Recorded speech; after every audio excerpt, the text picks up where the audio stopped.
So what is going on, everybody? How is everyone doing today? Daredevil 19 here, and today we're going to be taking a look at the Bandai Tamashii Nations SH Figuarts Rogue One Shore Trooper. So let's get into it right away and start off with the packaging. So we do get the basic style box for the SH Figuarts Star Wars line. We do get the window right there on the front of the box. In gold it says Star Wars, Rogue One, and SH Figuarts. On the bottom it says Shore Trooper, Tamashii Nations, and Bandai. And then the bottom of it is the blah blah stuff that nobody cares about. Then there's the top of the box right there. And then here is the one side of it. And then here's the other side of the box. And then here is the back of the box, and it just shows a few pictures of the figure along with some of the accessories. But anyway, that is the packaging. Let's get this figure open and take a closer look at this Shore Trooper. Alrighty, taking a closer detailed look, and Tamashii Nations did such a great job with this figure. And bear with me through this review because I do have a cold. So I want to apologize about that, but the helmet looks great on this piece. I love how clean the paintwork is on the black for the visor there.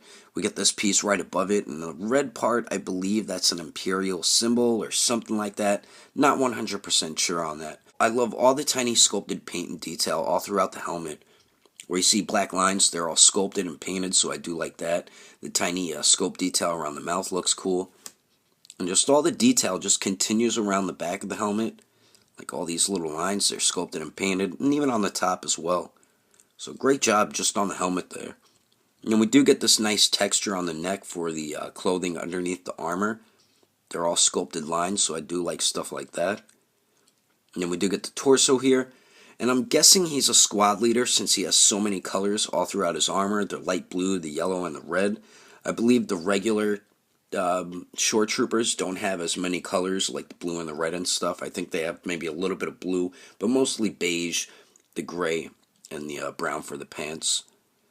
But I love the way the armor looks too. They gave it like a dirty type look, like he's been in a lot of battles, so I really love the way that looks. And then we got these really cool straps going across the shoulder here. Nice sculpt and a darker shade of paint on the sculpted lines of them and everything. So that looks pretty cool. I love the tiny sculpted detail around this piece on the midsection. There's the side there. As you can see, the blue has like a dirty look to it. It's kind of like a wash, I guess. Very cool looking. And then here's the other side. We got like a brown strap going down the side of the torso there. And there's the back of the figure, and I love the way this piece looks. The tiny sculpted detail and paintwork just look incredible on that piece. That looks really nice. Now for the arms here, we do get the shoulder pads, which are connected to the arms, and beautiful paintwork on them. Nice sculpt and paint on the armor on the bicep, and same with on the forearm. And same with on the other side. There's the red on the bicep. Very cool looking figure. Now the belt here, great sculpted work, great paintwork on it. We do get this piece here, which is on a joint, so you can move it around. It's 4 pouches, but very nice sculpt work on it, and I do love that they added the gold for the buttons. But you can move it out of the way so it doesn't hinder leg articulation. And same with these pieces right here. They're like a softer rubbery type plastic, so it won't hinder leg articulation. Then continuing around the belt here, we get this little canister, which is also on a joint, so you can swivel it around. Then we get this one here on the back, which you can't move around, but beautiful paint and sculpt work on it. Then we get a cool little pouch there, and then these 3 silver things. Really great detail on this figure. Now another really cool thing about this piece is how awesome the sculpt work looks on the pants. I mean, all the creases and sculpted wrinkles just look amazing on this. You can see the seams going down the sides of the legs as well, but beautiful sculpt work all throughout the brown pants. And they're all like bunched up around the upper thigh there. And same with around the knees, looking pretty cool. One thing some people might not like is the knee joints stick out a little bit. I mean, it's not really bad, but it is a little noticeable. And another really cool thing about this figure is the boots and the lower leg armor. I mean, that looks dope. They have the dirty type look to him, so it looks like he's been in a lot of battles. And all the lines, they're all sculpted, and I love how they added the darker paint all throughout them. Then we get like these straps going around the ankles and around the calf there. I mean, really cool looking. And then we do get his boots, which are kind of basic looking, but nice paint and sculpt work on them. And what I really do like is the treads on the bottom. Those look so cool.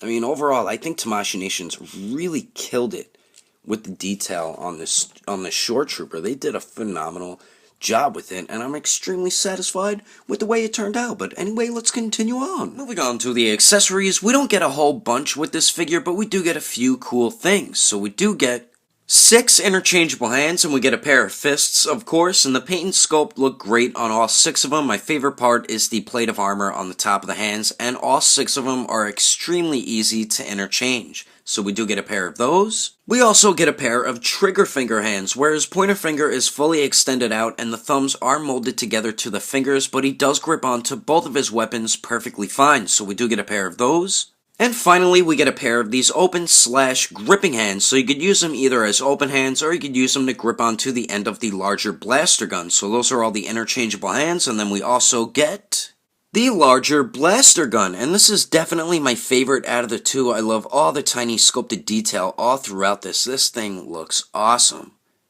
Very cool looking blaster. So we do get this, and then we finally get the smaller blaster, and this thing looks just as dope. The tiny sculpted detail looks great all throughout it. There's no place you can holster it on the figure like the Death Trooper, but it's cool that we do get 2 different guns included with this piece.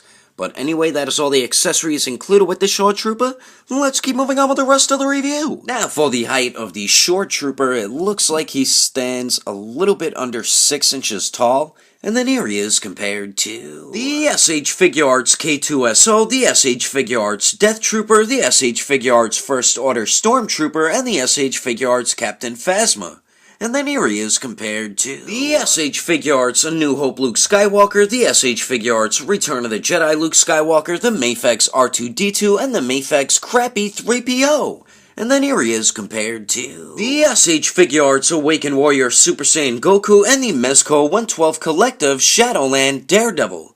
Anyway, there's some quick comparisons. Let's keep moving on with the rest of the review. So now for the articulation, we do get 2 points at the neck, 1 at the upper neck and 1 at the lower neck. So the upper neck joint, very good forward and back movement, very nice pivot, and it also swivels. The lower neck joint, not that great forward and back movement. It's almost as bad as the Death Trooper, but not as bad.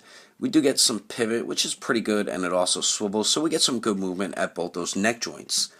We do get a point of articulation at the torso right under the chest, so he does go forward about that much, and then back about that much, and then we get some beautiful pivot up there, and it also swivels. The waist joint, pretty good forward and back movement. We do get some nice pivot, and it swivels a little as well. So we do get some pretty good movement at the waist and the torso. And on the belt, the pouch does swivel, and it also pivots.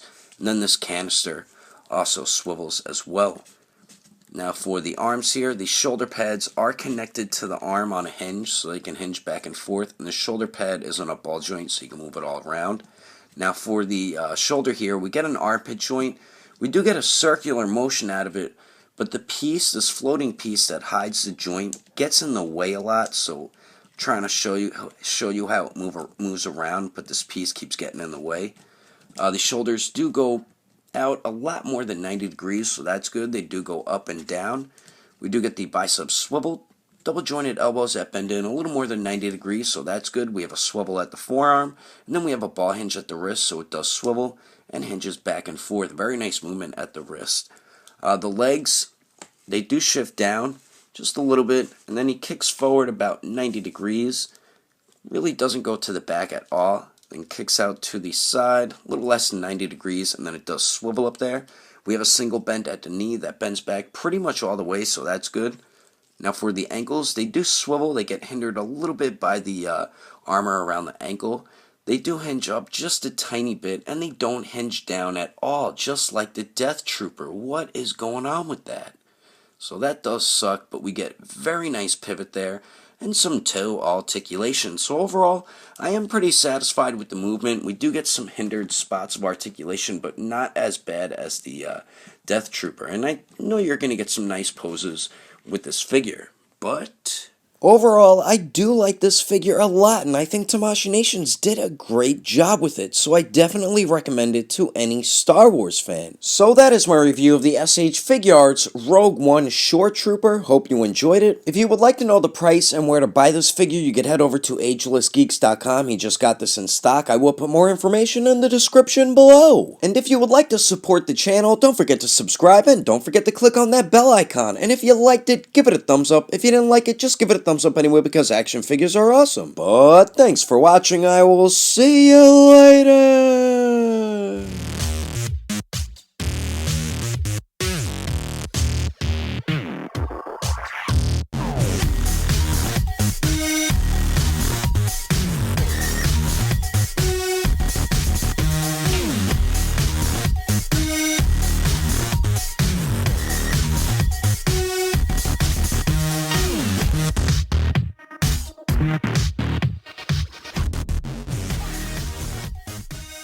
So we do get the basic style box for the SH Figuarts Star Wars line. We do get the window right there in the front of the box, and then go over Tamashii Nations and Bandai.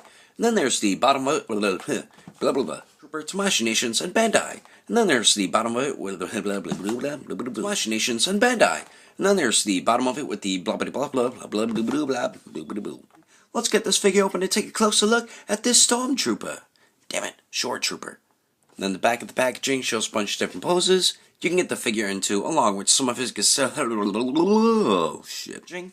Let's get this figure open and take a closer look at this very nice pivot, and it does swivel as well. But it's cool that we get little different blasters. Damn.